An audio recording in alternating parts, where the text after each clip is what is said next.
What's up, everyone? This is Dewayne 06. Yo, yo, yo, it's AJ Pendit. Let's run it. For me, Jermaine Dupri, as far as like if someone were to ask who's your favorite producer, Mm-hmm. songwriter, it would be Jermaine Dupri. And then after that, it would probably be Babyface. Okay, yeah. Yeah, Because baby. I'm looking at what Jermaine Dupri did at his age. Well, he broke onto the scene, I guess, around about when he was 19, when he got Kris Kross together and they made that hit Jump. Mm-hmm. So he was 19 at the time when he did that. Just to give you 19 years old producer songwriter for Jump and pretty much Yeah, the whole album. And he found them at the mall. He dressed them. He turned them into rappers. he gave them their identity. Yeah, for Yes. sure. Yep. Now they already had the swag. That's what attracted him. Mm-hmm. When he was at the mall, he saw them and he thought they were some type of celebrity or something because they had all the kids around them, the girls around them and stuff. Yeah, they had that charisma, that swag, like you said. Yep. I'm gonna read these names: Okay. Kris Kross, Mm-hmm. Escape, Bow Wow, The Brat, Jagged Edge, Anthony Hamilton, Mariah Carey, Usher, Monica. JD has pretty much stayed on the top of the chart since 1992 when he broke Kris Kross. That's over 30 years, right? Yeah, Yeah. I mean, how many people have done that? Not many. Not many. I mean, he's consistently doing that with. No, I'm not saying that he's uh, like 24/7 always on the charts, but he's He's got a consistent resident. enough that you don't forget about Jermaine Dupri. He's got a resident there on the charts. You know what I mean? Like he A stays. residency. Yeah, yeah, he's on there. You know, he's on there now for sure. And I mean, 30 years. I mean, if you can get one hit, that's better than most, right? But he's Yeah, been in the chart for over 30 years now, so he's doing something right. He's doing a couple of things right. You know what I mean? yeah, definitely. And he's currently on the chart with Money Long and Right. Nobody. Exactly. Yep.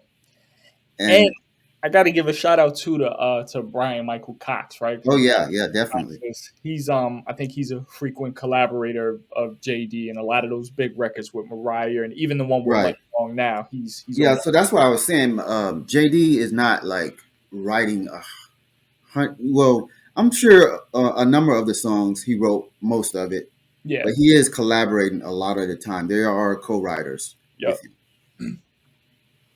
Um, but one thing that JD did that producers these days, we're not doing this. JD said he never had a problem uh, placing his music with artists because he got the artist and Yeah. he went and got the artist and he That's wrote it. for the artist. He didn't have to go find someone to try to, okay, listen to my songs. Here's some of my Please beats. Here's like some of my tracks. like it, right? Yeah. Like please like my beats. Please like my Right. songs. And even today, you see that a lot. The biggest way to cut through the noise is to create an artist, develop an artist. Hmm. The thing with that though is a lot of artists nowadays feel like they don't need anybody. It's kind of tricky, and Yeah, it's tricky now. I'm not sure if I'm not sure that could change in the future. I'm not sure if I can do it. If I It's re- a lot. Yeah. if I saw that they were really committed and were like a kind of like a we were doing this as almost like a partnership in a way. Hmm. Not necessarily that we're legally a company, under the same entity, but Yeah. kind of partnering up to do this, and we kind of understand that we each are trying to help each other, Hmm. and not what can you do for me? Right. Exactly. Yeah. But that's the way to cut through all the noise. If you look at Ice Spice's producer Riot, Hmm. that's how he cut through. He went from being practically unknown to now he's hanging out with Taylor Swift at the Grammys. So So The I think that approach is what got him all Yeah, those credits. yep, I 'Cause I agree. he found he found the artist and he got with the artist. He wrote for them. Yep. So when I was looking at the Wikipedia profile for Jermaine Dupri or JD, and you look at his early years, the description of his early years, you'll see it'll mention his dad was a Columbia music executive, and a lot of people And yeah, mistake that to think that his dad got JD in the business, but JD actually got his dad in the business. I He didn't know mentioned that. that Okay. He got his dad into hip hop or just into into the music business, okay, into because he's like I don't know if he's doing that now, but at the time, at one point, he was a because Columbia Records music executive. yeah, Michael Morton. Yep. Yeah, and a lot of times for songwriters who don't really sing or not out front with their singing, people don't really recognize that they are songwriters. They pretty Right. much probably think Jermaine Dupri is just a producer, and if he's a songwriter, maybe he's just writing the lyrics. But no, He's Jermaine is giving them the melodies. mhm. He's writing the lyrics and he's giving them melodies. He's giving them the cadence, and that's what he did for Usher, especially like Usher Confessions. Man, that was He that brought was those melodies and cadences to Usher. yeah, yeah, that was a legendary album for sure. And I mean, even though he didn't find Usher like I No. know Usher was originally I think with P Diddy. He was always signed to LaFace, but I think Puff Daddy was originally trying to develop him, but Yeah, artist once development. yeah, once he got with JD, he kind of found his identity and his sound. You know what I mean? So um, I would even say that JD he maybe didn't discover Usher, but he developed them. You know? Yeah, definitely. And just to kind of list a number of the songs that he wrote for us, Usher.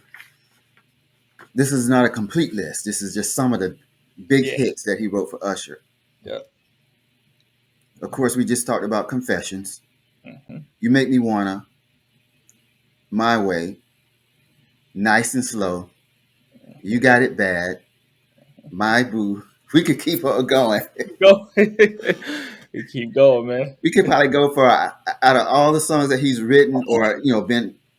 And again, when I say he's written the songs, I don't mean he did 100% of the songwriting. But he's been part of it though. He's Right. collaborated. Yeah, Um, we could probably go for a couple hours yeah, for just sure, man. listening them out. Yeah, his catalog is really really deep, man. The way his songwriting style is now, if it doesn't inspire him, if it doesn't inspire him, like if he's working with a song and it's starting to take too long, He'll move on, he right? won't even write it. He says he throws it away. I'm like, I Yeah, remember in the interview he was saying that. I said, Jermaine, his throwaways are probably hits. better than yeah, better than people's whole life. Like, yeah, but that's when you're operating at that top level of like songwriting of production. Hmm. Know, where it's not even writing is not even a it's not even a thinking thing. It becomes just part of your subconscious, and you're just it's like free flowing thoughts, free flowing. You know what I mean? I think he's at that level. There's very few people that I've seen at that level where they could just churn them out like that. And I think one thing that's one reason why the credit or the praise has maybe eluded JD is because of that East Coast bias. I think that has a bit to do with it. Say Where say that again.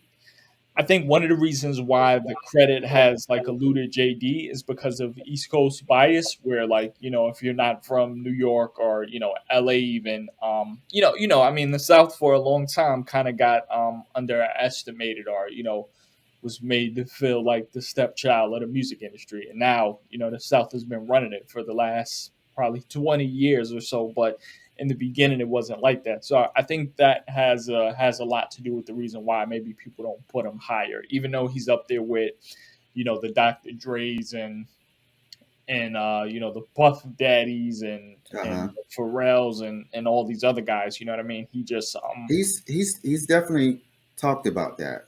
yeah, yeah. About, well, at least someone asked the question, why are you underrated or something like that. Hmm.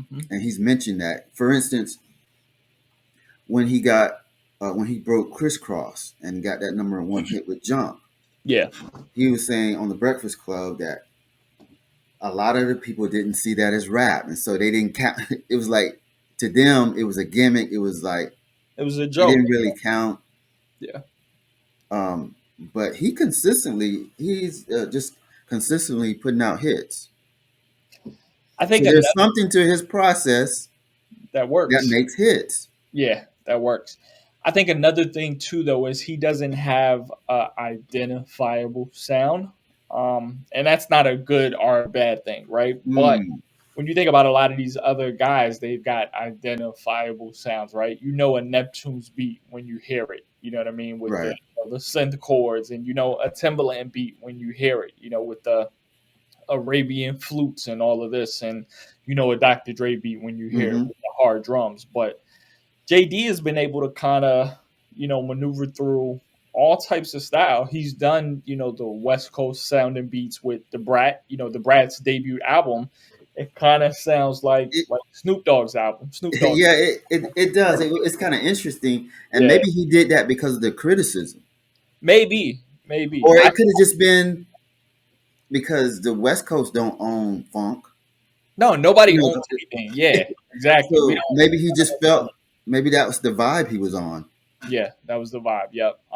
But I know that some people have used that as like a critique of him because, all these other guys that have like this, you know, kind of defined sound. But I think the reason why JD's been able to do it so long is because his sound is not identifiable. You know what I mean? Yeah, because if I think if you have a very identifiable sound, it probably does put you in a certain lane. People get tired of it, when it wears out quick. You remember in the early 2000s where every beat on the radio was a Neptune's beat, and now you might hear them on an album cut here and there, but it's not I people think people have that tired of that happened. sound. I think that also happened with bass music. With bass music, like Yeah, like the the Miami music. southern bass, Yeah, like 69 Boys. Not saying that 69 Boys are bad. I'm just saying a sound like that. Maybe it was like a trend at the time. yeah. And whatever's a trend, whenever something becomes a trend, the clock is ticking, right? Because it's only got a certain amount of time until people get over it and people get tired of it. So I think as a producer, if you're trying to mirror people, you want a career like JD's as opposed to the hot new beat maker for like a year or two. You know what I mean? Not saying that the Neptunes or any of those guys are like trendy or whatever, because they're all legends. But I think if you had to pick and choose a career, you would go with the JD approach. You know what I mean? I One I thing, would I would.